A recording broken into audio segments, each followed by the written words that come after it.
when I had little kids, I thought once about my son when he was about 3. And, there's a terrible fragility to children, right? And I mean, adults are fragile, obviously. We all are, because we're mortal and vulnerable and prone to suffering. And I thought about my 3-year-old son, and I thought, well, he has this terrible vulnerability.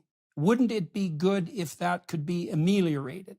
Now, you can do that 2 ways. You can institute protective mechanisms that shield them from the depredations of the world, or you can strive to make them into the sort of competent people that can take the world on their own, right? And it's akin to the gospel ideas, I would say, that you can learn to handle serpents, and that's your best defense against serpents. Is that way you get to have the benefits of being and develop into someone simultaneously capable of bearing the weight of being, let's say. And I don't know if you can have being without it having a weight.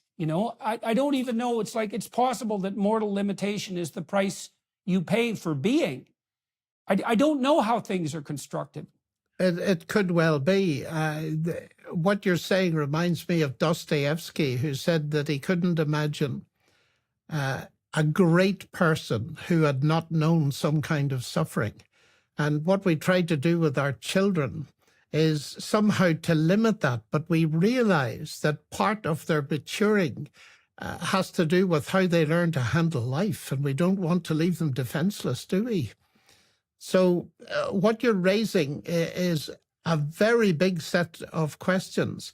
Now, you mentioned that transhumanism attempts to solve some of this vulnerability. And of course, some things are very good. I wear glasses, and they enhance my vision, and they're very important. But this idea of Harari's, where he sets 2 agenda items for the 21st century, firstly, to abolish physical death, to solve it as a technical medical problem, and then to enhance human happiness by genetic engineering and cyborg engineering and so forth. I take a very radical view of that.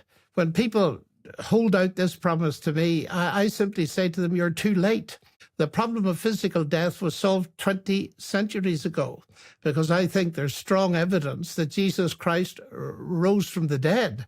And the problem, therefore, of developing some kind of immortality was simultaneously solved with that, because Christ promises to those that trust him and follow him that he will eventually raise them from the dead, and that will be the best uploading you can ever imagine of brains, body, and everything else.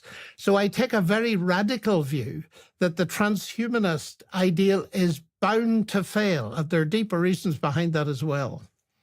Well, so there's also a biological truism on the genetic front. And so, for example, and it's summed up in the phrase, there is no breeding for evolutionary fitness.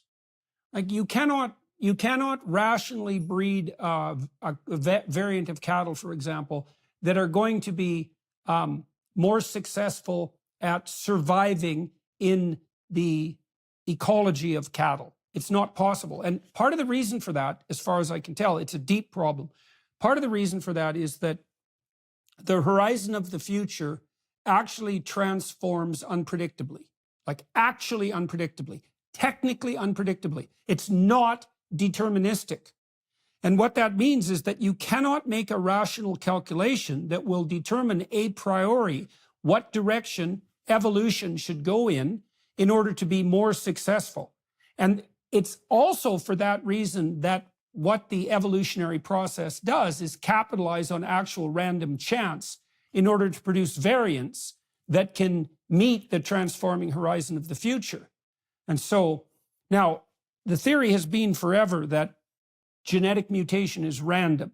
And part of the reason for that is that